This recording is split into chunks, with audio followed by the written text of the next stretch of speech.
ये कॉन्स्टिट्यूशन में कहां लिखा है कि जो बलात्कार करते हैं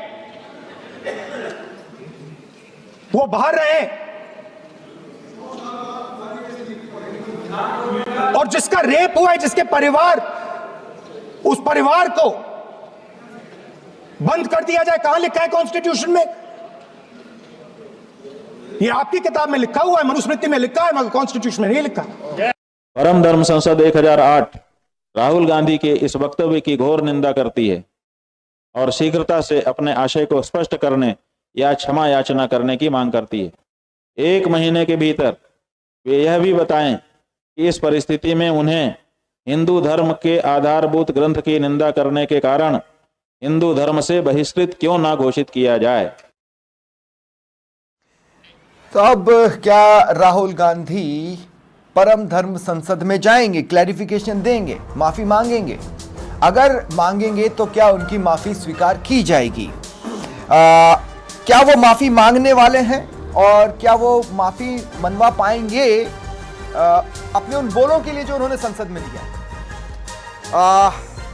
साफ है कि ये बोल चूंकि संसद में दिए गए, संसद के रिकॉर्ड में हमेशा हमेशा के लिए दर्ज हो चुके हैं।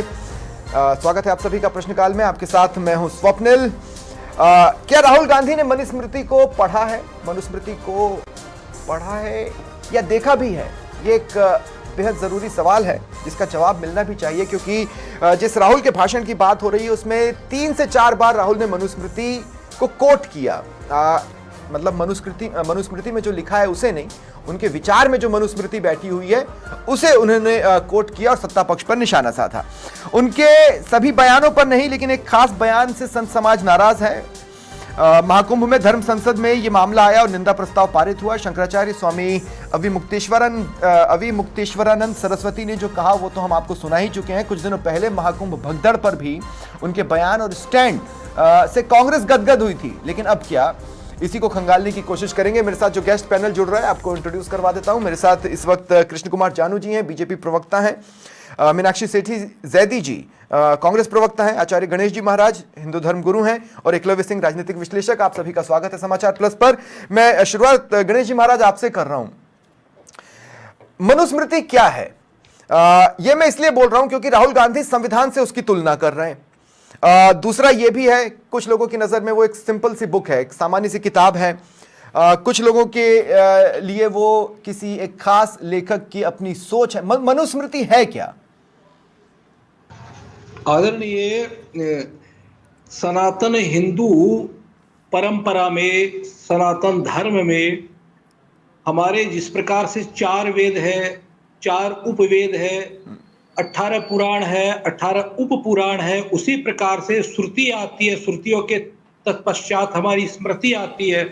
तो श्रुति स्मृति सदाचार स्वस्य च प्रियात्मन है। हमारे सनातन की जो रीढ़ की हड्डी होती है, जिसके आधार के ऊपर में हमारा जो सनातन धर्म टिका हुआ है, उसमें से ही वेद का एक अंग जो होता है, उपांग जो होता है, वही स्मृति होती है। उस स्मृति में मनु महाराज के द्वारा एक आदिकाल से, अनादिकाल से जो परंपरा चलती आ रही है, जिसके ऊपर में धर्म का जो ध्रुवीकरण है, जिसे धर्म की धुरी प्रारंभ होती है, उसको मनुस्मृति कहते हैं। एक बात। दूसरी बात, जहां तक संविधान का बात है, संविधान की स्थापना में आप जब हमारा 1947 से 50 के बीच में डॉक्टर अंबेडकर साहब और उनकी टीम के द्वारा, या हमारे भारत के जो प्राच्य विद्वानों के द्वारा जो रचित हुआ उसको संविधान, और संविधान के अंदर में यदि देखा जाए, प्रारंभ के संविधान में जो सर्वप्रथम संविधान था, उसमें गौ माता को, उसमें भगवान राम को, भगवान कृष्ण को, इनकी लीलाओं को स्थान दिया गया है। अब जो है, जिस प्रकार से कांग्रेस पार्टी जैसे जैसे आगे बढ़ी है, उसने अपने स्वार्थ के लिए संविधान को जो है बंटीहार कर दिया। ये संविधान है, लेकिन फिर भी संविधान है। मनुस्मृति गणेश जी महाराज, अगर मैं गलत नहीं हूं या अगर मेरी समझ गलत नहीं है, तो एक लंबे वक्त तक राजा महाराजाओं ने मनुस्मृति को संविधान मानते हुए शासन पद्धति को चलाया। समय के साथ उसमें अमेंडमेंट्स भी हुए और उसे भी सनातन स्वीकार करता चला गया। बिल्कुल 100% ये सत्य है, लेकिन उसमें उन्हीं चीजों को जो जिनसे अनुभव प्राप्त हुआ और जो प्रमाणित हुई, लेकिन संविधान के बारे में यह है कि अपने स्वार्थ लोलुपता की गई और मनुस्मृति के साथ में जब जब चेंजेज हुआ या बदलाव हुआ वो हमारे प्रमाणिकता के आधार के ऊपर में हुआ, साधु संत महंतों के द्वारा, राजा महाराज। एक सवाल और है महाराज, एक सवाल और है, क्या मनुस्मृति में कहीं भी किसी भी हर्फ में किसी भी तरीके से ये लिखा गया है कि जिसका बलात्कार होगा वो घर में रहेगा और जिसका जो बलात्कार जिसने किया है वो बाहर घूमेगा? आदरणीय 32 साल 33 साल पहले मैंने उसका पूरा अध्ययन किया है, पूर्ण अध्ययन कर चुका हूं मनुस्मृति को। मेरा विषय जो था वो धर्मशास्त्री था और धर्मशास्त्र के अंदर में 2 पुस्तक मान्यता हुआ है। आज हमारे राजस्थान की जो संस्कृत यूनिवर्सिटी है या हमारे राजस्थान की जो सबसे बड़ी संस्कृत विश्वविद्यालय है उसके अंदर में जब धर्मशास्त्र का विषय लेते हैं तो 2 स्मृति आती है, एक याज्ञवल्क्य स्मृति और एक मनुस्मृति। उसमें कहीं भी किसी भी प्रकार से किसी भी इस प्रकार की कहीं कोई है ही नहीं। यदि कोई व्यक्ति इस चीज को प्रमाणित करता ला करके तो हम उसके सामने बैठ करके बात करने को तैयार हैं। ठीक है आचार्य गणेश जी महाराज, आप मेरे साथ जुड़े रहें। मेरे साथ आचार्य प्रमोद कृष्णम भी इस वक्त फोन लाइन पर जुड़ रहे हैं, कल्की धाम के पीठाधीश्वर हैं। आचार्य जी स्वागत है आपका समाचार प्लस पर। धन्यवाद जी। आचार्य जी मेरा सिर्फ एक ही सवाल है, आपने कांग्रेस की वर्किंग को अच्छे से देखा है, करीब से देखा है, क्या आपको लगता है कि मनुस्मृति जिसे एक बहुत बड़ा धड़ा पवित्र ग्रंथ भी मानता है उसे लेकर इतना हल्का बयान वो भी संसद में दिए जाने की जरूरत थी? देखिए राहुल गांधी जी जो बोलते हैं उनके बोलने की जरूरत ही नहीं होती है, लेकिन वो बोलते हैं। जब भारत की संसद का नई संसद का उद्घाटन हो रहा था तो उसका विरोध किया, जब धारा 370 हटाई गई उसका विरोध किया, जब राम मंदिर का निर्माण पूर्ण हुआ पूरा देश और पूरा विश्व का सनातन धर्म को मानने वाला हर एक व्यक्ति झूम रहा था, आंखों में आंसू थे, लेकिन उन्होंने राम मंदिर के निमंत्रण को ठुकराने का काम किया। तो भारत से बाहर जाते हैं तो भारत को अपमानित करने की बात करते हैं, जो भारत को तोड़ने की बात करते हैं उनसे मीटिंग करते हैं। लेकिन आचार्य जी आप भी उनके करीबी रहे हैं, कभी मनुस्मृति उन्हें पढ़ते देखा या आपने कभी उन्हें मनुस्मृति समझाने की कोशिश की हो या किसी ने भी? नहीं, देखिए वो महामूर्ख है जो राहुल गांधी जी को समझाने का सपना देखता है। उन्हें कोई नहीं समझा सकता, उन्हें कोई नहीं समझा सकता। जो उन्हें समझाने का प्रयास करेगा वो कांग्रेस पार्टी में रह नहीं सकता। आपको लगता है उन्होंने मनुस्मृति पढ़ी होगी या देखी होगी? नहीं, मुझे ये लगता है या नहीं लगता, सवाल ये नहीं है। सवाल है कि हमारे शास्त्रों में एक सूत्र है, प्रत्यक्षम किम प्रमाणम, प्रत्यक्ष को प्रमाण की आवश्यकता नहीं होती है। तो जो दिख रहा है सामने, वो जो बोल रहे हैं वो सुनाई दे रहा है। वो कभी हिंदुत्व को मिटाने की बात करते हैं, कभी शक्ति से लड़ने की बात करते हैं, मिटाने की बात करता है, उसका समर्थन करते हैं। एक सवाल और प्रमोद कृष्णम जी, मेरा एक छोटा सा सवाल यह है, आपको लगता है कि धर्म संसद को राहुल गांधी फेस कर पाएंगे? वो जाएंगे अपना पक्ष रखने के लिए? उन्हें धर्म से लेना देना ही कोई नहीं है, तो धर्म संसद से क्या लेना देना उनका? ठीक ना, वो धर्म को जानते हैं। धारयति इति धर्मा, उन्हें सूत्र क्या पता, उनका धर्म क्या है? वो सबसे पहला धर्म तो संसद में सांसद होने का धर्म उन्होंने निभाया आज तक। कांग्रेस प्रेसिडेंट बने, उसका धर्म क्या है वो नहीं निभा पाए। भारत के एक राष्ट्रभक्त का धर्म क्या है वो उसको नहीं जानते, ना उसको कभी निभाया। कभी उनके मुंह से तुमने राम राम जी सुना? नहीं सुना होगा। वंदे मातरम सुना? नहीं सुना होगा। भारत माता की जय नहीं बोलते। तो जो व्यक्ति भारत माता की जय नहीं बोलता, वंदे मातरम का सम्मान नहीं करता, मातृभूमि की वंदना नहीं करता, राष्ट्र की संसद का सम्मान नहीं करता, संविधान का सम्मान नहीं करता, देश की सर्वोच्च अदालत का सम्मान नहीं करता, देश के चुनाव आयोग का सम्मान नहीं करता, वो किसी धर्म संसद का सम्मान करेगा? ये अपेक्षा करना बेवकूफी है। बहुत बहुत शुक्रिया आचार्य प्रमोद कृष्णम हमारे साथ जुड़ने के लिए और अपनी बात, अपनी राय रखने के लिए। मीनाक्षी जी, मैं आपसे पूछना चाहता हूँ, देखिए वो पूरा बयान जब संसद में दिया राहुल गांधी ने, उन्होंने बार बार जैसे संविधान के साथ मनुस्मृति की कॉपी लहराई, फिर उन्होंने 2-3 जगह और मनुस्मृति को कोट किया और उसके बाद उन्होंने वो बयान दिया कि बलात्कारी घर के बाहर रहे, ये मनुस्मृति में लिखा है, इसे तोड़ा मरोड़ा नहीं जा सकता, ये ऑन रिकॉर्ड है। तो आपको लगता है राहुल गांधी को धर्म संसद को फेस करना चाहिए, अपना पक्ष रखना चाहिए, ताकि कम से कम जो सनातन धर्म का पालन करते हैं या जो पवित्र ग्रंथ मानते हैं मनुस्मृति को, उन तक उनका पक्ष तो जाए, पता तो चले उन्होंने पढ़ा है नहीं पढ़ा है, या ऐसे ही अपने मन से किसी ने उन्हें बता दिया और उन्होंने उसको स्वीकार कर लिया, वो सनातन समझते हैं नहीं समझते, थोड़ा क्लैरिटी तो आएगी। उन्हें माफी मांगनी चाहिए या नहीं? देखिए, माफी उस चीज पे मांगी जाती है जहां पे कोई गलती हो, और जहां तक मनुस्मृति, हाँ वाह जी हाँ, तो यहाँ गलती नहीं है, माफी उस चीज पे मांगी जाती है। और जी बिल्कुल, मनुस्मृति अब शुरू से ही एक विवादित ग्रंथ रहा है, पर पवित्र भी रहा है। महिलाओं के लिए क्या लिखा है, दलितों के लिए क्या लिखा है, यहाँ पर मैं सब बेहतर तरीके से जानते हैं। आप उसको नहीं मानते मीनाक्षी जी, नहीं, मनुस्मृति में कितने दो मिनट श्लोक हैं? नहीं, 2 मिनट, मैं समझ रहा हूँ उनका पॉइंट ऑफ व्यू, समझ रहा हूँ वो जो ब्राह्मणवाद को लेकर मनुस्मृति को कसने की कोशिश होती है। लेकिन मीनाक्षी जी, मैं आपको गारंटी दे रहा हूँ वो तो नहीं लिखा है जो राहुल गांधी पढ़ के आए। राहुल गांधी ने क्लियरली कहा, इसमें लिखा है कि बलात्कारी घर के बाहर रहेगा और जिसका बलात्कार होगा वो घर के अंदर लिखे रहेगा। ये मनुस्मृति में कहीं नहीं लिखा है। ये देखिए, एक इन्फ्रेंस ड्रॉ किया गया है, उनका एक सिमिली जिसे कहते हैं कि उन्होंने एक इसका ये दिया था कि जो लोग मनुस्मृति में विश्वास करते हैं, आप जानते नहीं है कि हाथरस गैंग जो रेप हुआ है वो किन लोगों ने किया, तो उसमें फिगर ऑफ स्पीच की जरूरत थी, उसमें फिगर ऑफ स्पीच की जरूरत थी। उसको मनुस्मृति से सिमिली, जैसा आपने सिमिली शब्द का यूज किया, क्या उसमें सिमिली की जरूरत थी, ऑक्सीमोरॉन की जरूरत थी, या किसी भी फिगर ऑफ स्पीच की जरूरत थी? नहीं, बिल्कुल सिमिली इसीलिए दिया कि मनुस्मृति में कहीं महिलाओं को नीचे रखने की कोशिश की गई है। अच्छा। और बार बार जब संविधान इस देश में लागू हुआ, तभी आरएसएस ने क्या कहा था कि हम मनुस्मृति को संविधान के रूप में लागू करना चाहते हैं। उन्होंने संविधान 2 सेकंड, मैं एक बात और मैं आपसे बोलना चाह रहा हूं, मैं आपसे एक बात बोलना चाह रहा हूं। ये जो शंकराचार्य जी हैं, वो राहुल गांधी के बयान को बहुत ध्यान से और बहुत गंभीरता पूर्वक सुनते हैं। ये मैं बताता हूं कैसे। आपको याद होगा वो जो हिंदू धर्म का पालन करते हैं वो हिंसा करते हैं टाइप वाला एक बयान दिया था, जिस पर बीजेपी और प्रधानमंत्री नरेंद्र मोदी ने कांग्रेस पर हमला बोला था। तब इन्हीं शंकराचार्य ने पूरा बयान सुना और उसके बाद ये मीडिया में आकर बाइट दी कि राहुल गांधी के बयान को तोड़ मरोड़ कर पेश करने वालों को दंडित करो, उन्होंने जो कहा है वो सही कहा है। अब वही शंकराचार्य अविमुक्तेश्वरानंद जब राहुल गांधी को सुन रहे हैं, वो कह रहे हैं गलत कह दिया। भाई, अगर उनको लग रहा है गलत कह दिया तो उसका परिप्रेक्ष्य देखना पड़ेगा ना। अब तो वो आकर परम धर्म संसद में बताएं। राहुल गांधी को तो मौका दिया है ना उन्होंने कि आओ और अपना पक्ष रख दो। अब या तो राहुल गांधी भाग लें इन आरोपों से कि मुझे कोई जवाब नहीं देना, और या फिर आकर फेस करें।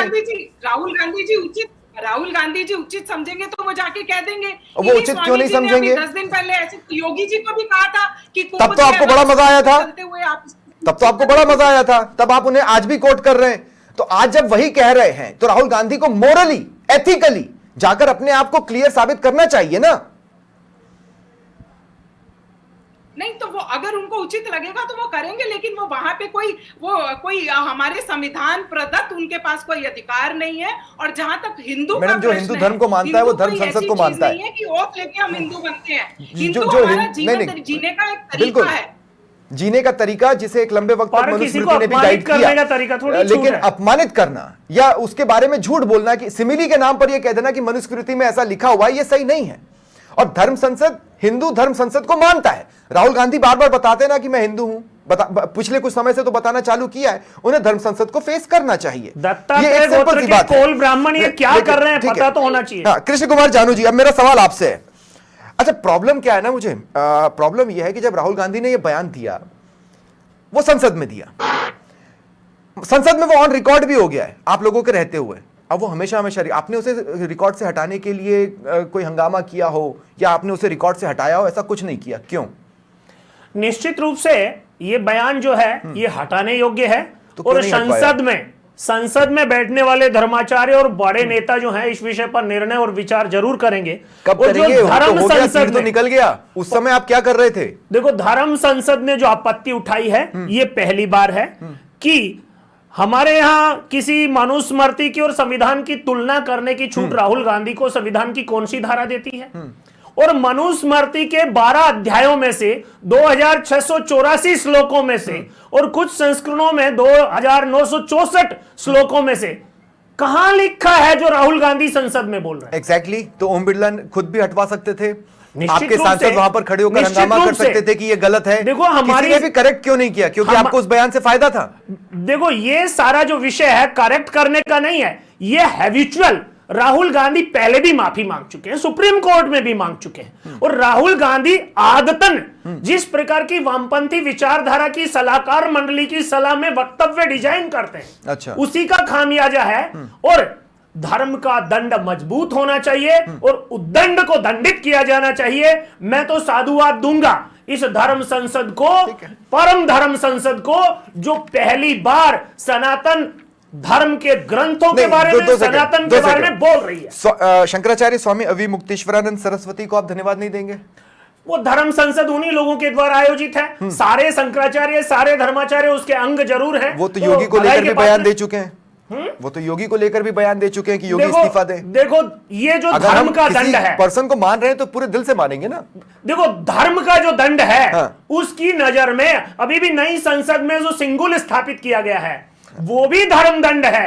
और अब इस देश में धर्म का अपमान, क्या यही वक्तव्य राहुल गांधी कुरान के बारे में, कुरान की कुछ आयतों के बारे में, या फिर बाइबिल की कुछ बातों के बारे में, या फिर गुरु ग्रंथ साहब के कुछ वक्तव्यों के बारे में बोल सकते हैं?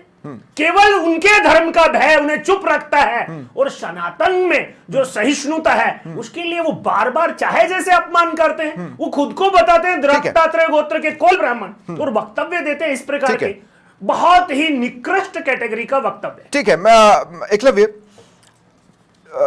मैं कोई नहीं होता सनातन को फॉलो करने वालों में से जो शंकराचार्य की विद्वता पर सवाल उठा पाए। मैं तो उठाऊंगा नहीं, लेकिन मैं एक चीज ये कहना चाहता हूं, लेकिन मैं सवाल तो उठा सकता हूं। सवाल यह है कि शंकराचार्य ट्रोल हो रहे हैं, क्या उससे बचने के लिए उन्होंने ये राहुल गांधी वाला रूट लिया है या उनकी बात में दम है? हाँ, मैं आपको इस बात के लिए कुछ फैक्ट्स देता हूँ। स्वप्निल जी, आज जब आपने मुझे इस डिबेट के लिए आमंत्रित किया ना, तो मैं सोच रहा था ये दो फ्रॉड्स के ऊपर जो डिबेट है इसमें क्या करूंगा मैं जाके। लेकिन कभी कभी कहते हैं ना कि सफाई करने के लिए कीचड़ में उतरना ही पड़ता है। तो मैं आपको कुछ फैक्ट्स देता हूं, और पहले इन अविमुक्तेश्वरानंद की बात कर लेते हैं। शंकराचार्य मुझे नहीं पता है कौन से शंकराचार्य हैं और कौन सी ग्रह से आए हैं, क्योंकि मैं आपको कुछ फैक्ट्स दे रहा हूं। देखिए, जिस मुख्यमंत्री ने कार सेवकों पर अयोध्या में उन्हें दौड़ा दौड़ा कर गोली चलवाई, जिस मुख्यमंत्री ने पालघर के साधुओं की निर्मम हत्या पर कोई कार्रवाई नहीं करी, जिस मुख्यमंत्री ने इन्हीं काशी की सड़कों पे घसीट घसीट के पीटा और अरेस्ट किया, उन सारे मुख्यमंत्रियों को इनने क्षमा कर दिया।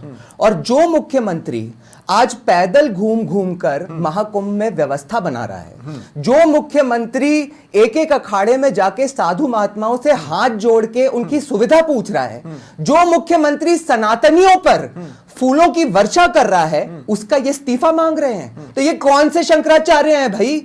और एक मैं आपको तो क्या राहुल वाला ये जो एपिसोड हमको देखने को मिल रहा है वो भी हंसी ठिठोली वाली बात है? अरे राहुल जी पे अब आ जाते हैं। ये पहले तो मुझे ये समझाया जाए, ये जो दत्ता कौल ब्राह्मण वाली अभी बात हो रही थी, ये कैसे दत्ता कौल ब्राह्मण है भाई? मतलब फादर जो हैं वो पारसी हैं, मदर जो हैं वो क्रिश्चियन कैथोलिक हैं, तो इनका जो प्रोडक्ट निकला वो दत्ता कौल ब्राह्मण कहां से हो गया?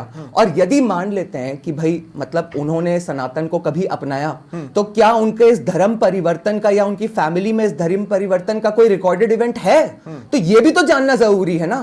तो देखिए स्वप्निल जी, ये दोनों सनातन के मामले में इन दोनों ही कैरेक्टर्स की जीरो क्रेडिबिलिटी है, और उस क्रेडिबिलिटी को रीस्टैब्लिश करने के लिए ये इस तरह के स्टेटमेंट्स देते हैं, और एक तरह से मैं समझता हूं कि उसी के बहाने सनातन को लेके कुछ ना कुछ कंट्रोवर्सी क्रिएट करते हैं। ठीक है मीनाक्षी जी, देखिए मैं ये समझ नहीं पा रहा हूं, हमें शक्ति से लड़ना है,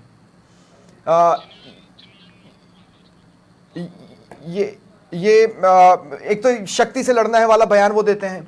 इसके बाद हमने देखा उन्होंने ये सारा फिगर ऑफ स्पीच वो मतलब सनातन से ही उठा रहे हैं। ये बड़े अजीब सा द्वंद्व नहीं है? अगर सभी धर्म एक ही चीज सिखाते हैं तो और अगर वो मनुस्मृति में लिखा है तो फिर तो वो कुरान में भी लिखा होगा, वो बाइबल में भी लिखा होगा, वो आई गेस गुरु ग्रंथ साहब में भी लिखा होगा। ऐसा तो हो नहीं सकता कि हर धर्म अलग अलग चीजें सिखा रहा है। यही कहते हैं ना राहुल, हर धर्म एक ही चीज सिखाते हैं, तो ये तो सब में लिखा होगा, तो फिर सिर्फ मनुस्मृति में क्यों लिखा है, बाइबल में क्यों नहीं लिखा है, कुरान में क्यों नहीं लिखा है?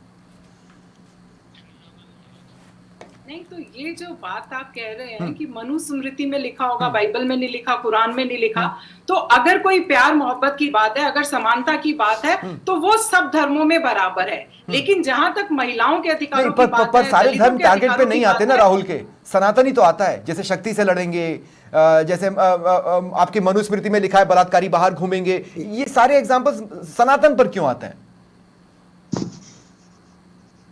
नहीं, देखिए वो हो सकता है क्योंकि अभी जो देश में चल रहा है वो हिंदू और मुस्लिम के बंटवारे की बात चल रही है। कहीं अरे जिन्होंने देश को हिंदू और मुस्लिम पे बांट दिया, जिसने देश के 2 टुकड़े कर दिए, जिस आधार पे ऊपर, सबसे बड़ी बात नहीं, सबसे बड़ी चीज बताओ, मनुस्मृति ये भी बताता है कि कैसे मिलजुल कर रहना है, यही मनुस्मृति बताता है। मेरे साथ चिन्मयानंद महाराज जी भी इस वक्त फोन लाइन पर जुड़ रहे हैं। मैं आ रहा हूं मीनाक्षी जी आपके पास। महाराज स्वागत है आपका समाचार प्लस पर। लेकिन उससे पहले स्वप्निल जी मैं एक बात कहना चाहूंगी, आप अगले प्रश्न पे जाएं, उससे पहले मैं एक बात कहना चाहूंगी। पहली बात तो ये कि ये जो धर्म संसद में आज उन्होंने कहा है कि धर्म संसद में उन्होंने कहा कि जो राहुल गांधी जी ने पार्लियामेंट में बयान दिया और उस बयान के आधार पर उनको माफी मांगनी चाहिए। मैं आपका ध्यान नहीं, उन्होंने कहा कि आप आकर अपना पक्ष रखो और फिर माफी मांगो। साधु संत ऐसे ही कुछ नहीं करेंगे, साधु संत पहले समझाएंगे। मैं आपको बताता हूं, चिन्मयानंद जी मेरे साथ हैं। 2 मिनट मीनाक्षी जी, मैं आपके पास आ ही रहा हूं। चिन्मयानंद जी, मैं आपसे पूछना चाहता हूं कि धर्म संसद, अगर मैं आप ही के पास आऊंगा, 2 मिनट रुक जाइए। अब एक साधु संत बोलना चाह रहे हैं, बोल लेने देते हैं ना मैडम, इसमें कोई बुराई तो नहीं है। मैं आप ही के पास आऊंगा, ऐसा तो मैंने नहीं कहा कि मैं नहीं आऊंगा। चिन्मयानंद जी, मेरा सिंपल सा सवाल है, हिंदू धर्म से हम बहिष्कार कर देंगे, इसका क्या मतलब हुआ, मतलब क्या होगा उससे? देखिए, इसका मतलब ये होता है, देश के इतने बड़े सर्वोच्च पद पर बैठे हुए जब कोई व्यक्ति इस तरह का अनर्गल प्रलाप करे, तो उसको मैं समझता हूं कि सनातन का न तो उसको ज्ञान है और न ही सनातन में रहने का उसको अधिकार है। फिर ये चुनाव के वक्त जो ये ढोंग करते हैं, जो दिखावा करते हैं कि जनेऊ पहन लिया, मस्तक पर त्रिपुंड लगा लिया, हमारे हिंदू धर्म में रहकर और हमारे हिंदू धर्म का विरोध करेंगे और हिंदू धर्म में वो सहानुभूति की अपेक्षा रखेंगे, तो ऐसा तो नहीं चलेगा। तो महाराज, अगर वो राहुल गांधी धर्म संसद में आ भी गए तो पहले तो उनके साथ शास्त्रार्थ ही होगा ना, पहले तो आप लोग उनको समझाने की कोशिश करेंगे ना कि ये क्या है क्या नहीं है, और अगर उसके बाद आपने हिंदू धर्म से बहिष्कार कर दिया, मतलब क्या है कि क्या वो मंदिरों में नहीं जा पाएंगे, मठों में नहीं आ पाएंगे, इसका मतलब क्या होगा? अधिकार तो किसी को नहीं, तब देश के सामने बिल्कुल खुलकर के सामने उनका पक्ष आ जाएगा ना, कि जो देश के लोगों को थोड़ा सा वो बेवकूफ बना लेते हैं कि मैं उनके मन में कोई सनातन के प्रति ना तो आदर है ना उनके मन में भाव है। अभी आप लोगों की वार्ता में सुन रहा था, उसमें एक बात आई कि महिलाओं के सम्मान की बात उसमें मनुस्मृति में इस तरह से रखा गया है। मैं पूछना चाहूंगा राहुल गांधी जी से या उनके जो भी प्रवक्ता वहां पर बैठे हों कि क्या महिलाओं का अपमान हमारे सनातन में ही आपको दिखाई देता है? कभी आपने कुरान पढ़ा है, कभी आपने बाइबल पढ़ी है? उसमें महिलाओं का कितना सम्मान बढ़ाया गया है, वो आपको दिखाई नहीं देता। जब देखो आप हमारे सनातन पर ही आघात करते हैं, सनातन पर ही चोट करते हैं, तो आप खुलकर कह दीजिए ना कि आप सनातनी नहीं है, आप मुसलमानों के पक्षधर हैं, आप उनके पक्ष में खड़े हो जाइए। ठीक है, एक्चुअली मैं महाराज जी की बात में एक बात ऐड भी करना दिखाई देती हैं, मैं आपको मौका दूंगा, तो फिर मंदिरों में आपको जाने का कोई अधिकार नहीं है। ठीक है महाराज जी, बहुत बहुत धन्यवाद आपका हमारे साथ जुड़ने के लिए। मीनाक्षी जी, देखिए क्या है, जैसे मैं आपको एक और एग्जांपल देता हूं, जैसे अशोक गहलोत, वो घूंघट हटाने की बात तो कह सकते हैं सिमिली के तौर पर, लेकिन बुर्का हटाने की बात नहीं कहते। ये वही वाली बात है कि क्या कांग्रेस को सिर्फ सनातन में ही कमियां नजर आती हैं? मीनाक्षी जी, नहीं, देखिए मैं इस बहस पे नहीं जाऊंगी, लेकिन मैं इसका जवाब देना चाहूंगी। पहले तो हमारा हिंदू धर्म क्या होता है? हिंदू धर्म सबका है, हिंदू धर्म इंक्लूसिव धर्म, उनका नहीं है जो गाली देते हैं, अपमान करते हैं। हिंदू धर्म सबका धर्म है। मैं आपका ध्यान, आरएसएस के जो मोहन भागवत जी हैं, उन्होंने 2012 में कहा था कि हिंदू इंक्लूड्स क्रिश्चियंस, इस्लाम, वो सबको इंक्लूड करता है। हिंदू इतना बड़ा धर्म है, हिंदू हमारा और तुम्हारा नहीं है, हिंदू सबका धर्म है। दूसरी बात रही बात, तो राहुल ही उसमें घुल मिल नहीं पा रहे हैं। नहीं, पहले मेरी बात पूरी हो जाने दीजिए आप। दूसरी बात रही कि इस देश में मनुस्मृति का शासन चलेगा या संविधान का अरे शासन किसने चलेगा? कहा मनुस्मृति का शासन तो संविधान चल ही नहीं रहा है ना। जब पर इसका मतलब ये तो नहीं है कि हम उसकी चाह रहे हैं ना। चल तो मैडम विलियम शेक्सपियर की बुकें भी नहीं रही हैं, तो हम कल को विलियम शेक्सपियर की बुक्स उठा के जला दें? नहीं, जला तो इन्होंने अभी प्रयागराज में आचार्य प्रशांत की 500 किताबें जला दी। तो मैडम फिर गीता का क्या? जैसे गीता पर भी तो देश नहीं चल रहा है ना, चल तो संविधान पे ही रहा है, तो क्या हम गीता के बारे में कुछ भी बोल दें? नहीं, तो शिव पुराण पर बोल दें? संविधान, मैं ये कह रही हूँ कि जब संविधान में ये भी दिया हुआ है कि पार्लियामेंट में जो बोला जाएगा उसकी कुछ पार्लियामेंट प्रिविलेजेस होंगी, तो बच गए ना वो। कोर्ट में भी चैलेंज नहीं किया जा सकता। एग्जैक्टली, पर धर्म में तो किया जा सकता है ना। चैलेंज करने वाले ये कैसे होते कौन हैं? चैलेंज कर रहा है? ये तो धर्म संसद फैसला ले रही है कि आपने जो कहा है उसको बता दो, हम उसका मीनिंग समझ लेते हैं, और अगर आपका मीनिंग सही होगा तो ठीक, और तो आ जाए राहुल गांधी, साबित कर दे अपने आप को सही। जब पार्लियामेंट में बोली हुई किसी बात को कोर्ट सजा में क्या भी दे रहे हैं चैलेंज मैडम? नहीं किया जा सकता। आपने तो सुप्रीम धर्म कोर्ट को कभी ये संसद सजा कोर्ट से देते भी देखा है कि होगा। आपको हम इस धर्म ये से कौन निकाल सी देंगे? बात हुई? लेकिन पंचायतें तो ऐसा करती हैं, आज भी पंचायतें ऐसा करती नहीं, हैं, तो- है ना? पर सुप्रीम कोर्ट तो नहीं करता मैंने ऐसा, ये जवाब धर्म वाले दिया, क्यों नहीं कर सकते? कोर्ट में चैलेंज नहीं किया जा सकता जो पार्लियामेंट में बोल दिया। मीनाक्षी जी, अच्छा। हमने सर तन से जुदा का नारा नहीं दिया है, ठीक एक है। महीने का समय दिया आकर अपनी बात ठीक है। रखने के लिए, तुरंत नहीं कहा है कि सर तन से जुदा कर देंगे। ठीक है आचार्य गणेश जी महाराज, मैं आपसे भी बोलना चाह रहा हूं कि क्या आपको लगता है कि मनुस्मृति जो कि ये चाहती कौन है से कि कोर्ट की उसको बात कर समझा रहे हो? जाए? हम तो हमारी धर्म संसद में उनके बहिष्कार की बात कर रहे जी, हैं, जानू जी, अगर 2 वो मिनट। प्रायश्चित नहीं करते। जानू जी 2 मिनट। गणेश जी महाराज, मैं आपसे ये पहली कह रहा बात तो ये हूं हमारी कि और तुम्हारी कुछ नहीं होता है, ये देश सबका अरे है। बिल्कुल, हाँ तो देश हमारा है ना, तो ये भी गलत सबका हो होगा गया। तो देश हमें हमारा है डाल मतलब ये भी गलत हो गया हमारी क्या? मनुस्मृति पर सवाल ठीक उठाएगा। है, नहीं 2 मिनट गणेश जी महाराज, मैं आपसे एक बात पूछ रहा हूं, मैं आपसे ये बात समझना चाह रहा हूं कि जी मनुस्मृति खुद भी ये बताती है कि समय काल परिवर्तन के साथ चीजें परिवर्तित होंगी, ये जी। मनुस्मृति बताती है, और उसने संकल्प है। अपने आप को परिवर्तन से अलग नहीं रखा, जबकि कई ऐसे ग्रंथ हैं या कई ऐसी धार्मिक किताबें हैं जो परिवर्तन को एक्सेप्ट कर ही नहीं सकती। तो इसका मतलब बिल्कुल। ये तो नहीं है कि बिना समझे बिना पढ़े कुछ भी बोल दिया जाए, वो भी संसद जैसी जगह पर। और क्या ये गंभीर देखिए- नहीं है कि उसी वक्त बीजेपी ने आपत्ति क्यों नहीं ली? वो इसमें मैं कुछ बातें अपनी रखना चाह रहा हूं। सबसे पहले तो मीनाक्षी जी, मैं आपसे निवेदन करता हूं, ये गंभीर विषय, ये धर्म का विषय बेटा, इसमें जो है ये राजनीति का विषय नहीं है।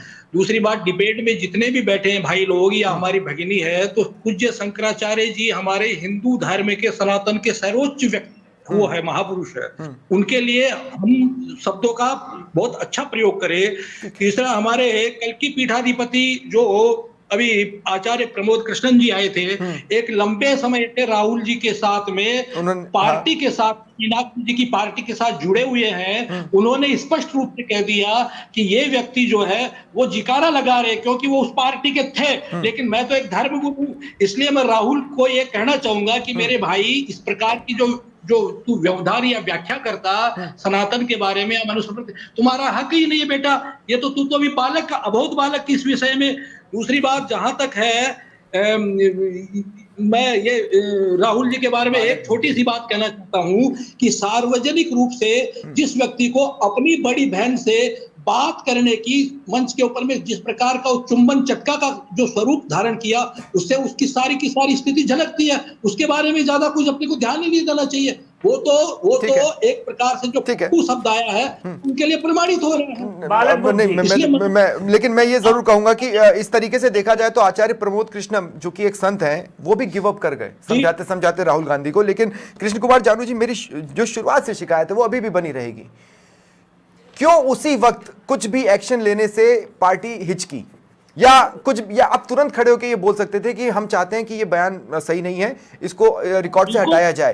वो क्यों हमेशा हमेशा के लिए उस रिकॉर्ड में रहेगा? मैं अभी भी ये नहीं समझ पाया हूं आपका पॉइंट ऑफ व्यू। देखो, इसमें बहुत सरल सी बात है, वो एलओपी है और उनको संसद में बोलने की प्रिविलेज हासिल है। दूसरी बात, उनकी जो धारणा है वो अब स्थायी रूप से उदाहरण के रूप में मौजूद रहेगी कि इनकी मानसिकता यह है। इसलिए उस सारे विषय को हटाने की जरूरत कहां है? मानसिकता को इंगित करने वाला सबूत तो मौजूद रहना चाहिए। ठीक है, मुझे भी लगता है राहुल गांधी को एक बार जाना चाहिए। लेकिन एकलव्य, धर्म निष्कासन ये एक तरह का पनिशमेंट ही हुआ, ठीक है, अब सवाल यह है कि इससे हासिल क्या होगा? कई बार दंड आपको या तो सुधार देता है या आपको, और हम क्या आमंत्रित कर रहे हैं राहुल गांधी से धर्म निष्कासन का चैलेंज देकर? देखिए, पहली बात तो मैं स्वप्निल जी कह दूं, मेरी ये पर्सनल, जितना मैं सनातन को समझता हूं, ये सनातन से किसी को निकाला नहीं जा सकता, ठीक है। दूसरी बात मैं आपको बताऊं जो बड़ा इंपॉर्टेंट था, क्योंकि ये बात आज यहाँ पे उठी, इसलिए मुझे लगता है कि इसको स्पष्टता से बताना चाहिए। Go ahead. महिलाओं के सम्मान की बात। सनातन में महिलाओं को देवियों का, भगवान का सबसे उच्च स्थान दिया गया है शक्ति के रूप में। मैं चैलेंज करता हूं कि क्या इस दुनिया में कोई और धर्म या मजहब है जिसमें महिलाओं को वह स्थान दिया गया है? और अब मैं एक क्वेश्चन पूछता हूं, आपके चैनल के माध्यम से, कि राहुल गांधी की जो मदर हैं वो एक क्रिश्चियन कैथोलिक हैं। जब क्रिश्चियनिटी की उत्पत्ति हुई तो तब से लेके कई 100 साल तक जो चर्च का कंट्रोल है वो पुरुषों के हाथ में रहा। आज हम एक शब्द सुनते हैं ना कि सीबीआई और ईडी नेताओं की विच हंटिंग कर रही है। इस विच हंटिंग शब्द का अर्थ क्या होता है आपको बताता हूं आज, कि जब पुरुषों के कंट्रोल में था सब कुछ, तो कई महिलाओं ने भी कोशिश करी कि हमें भी, मतलब क्रिश्चियनिटी से जुड़ के एक चर्च के मैटर्स में हमें भी कोशिश करनी चाहिए। तो जानते हैं चर्च ने, जानते हैं कई 100 साल तक के लिए चर्च ने क्या ऑर्डर पास करा, कि कोई भी महिला यदि धर्म में हस्तक्षेप करती है तो उसको ढूंढो, उसको पकड़ो, पेड़ से बांधो और जला डालो, क्योंकि वो विचेस हैं, और इसी को कहते हैं विच हंटिंग। क्या हिम्मत है क्रिश्चियनिटी के ऊपर इस तरह की टिप्पणी करने का जैसे सनातन धर्म पे करते हैं ये लोग? एक चीज मैं ऐड कर दूं, मैं ये बोल दूं कि हमारे देश में महिलाओं को पहले दिन से वोटिंग का अधिकार है। बिल्कुल, कई देशों में तो महिलाओं को वोटिंग का अधिकार पाने के लिए एक लंबे संघर्ष से गुजरना पड़ा था। हमारे देश में धन, बुद्धि और बल की देवियां महिलाओं के प्रतीक हैं। ठीक, चलिए ठीक है, बहुत बहुत शुक्रिया आप सभी का इस चर्चा में शामिल होने के लिए। इन द एंड में ये जरूर कहना चाहता हूं कि सीरियल ऑफेंडर बनने से बेहतर है कि एक बार फेस करें, बहस करें, हो सकता है कुछ ज्ञान मिले तो वो आगे आपके काम ही आएगा संसद में और सधा हुआ बयान देने में। बहुत बहुत शुक्रिया, नमस्कार।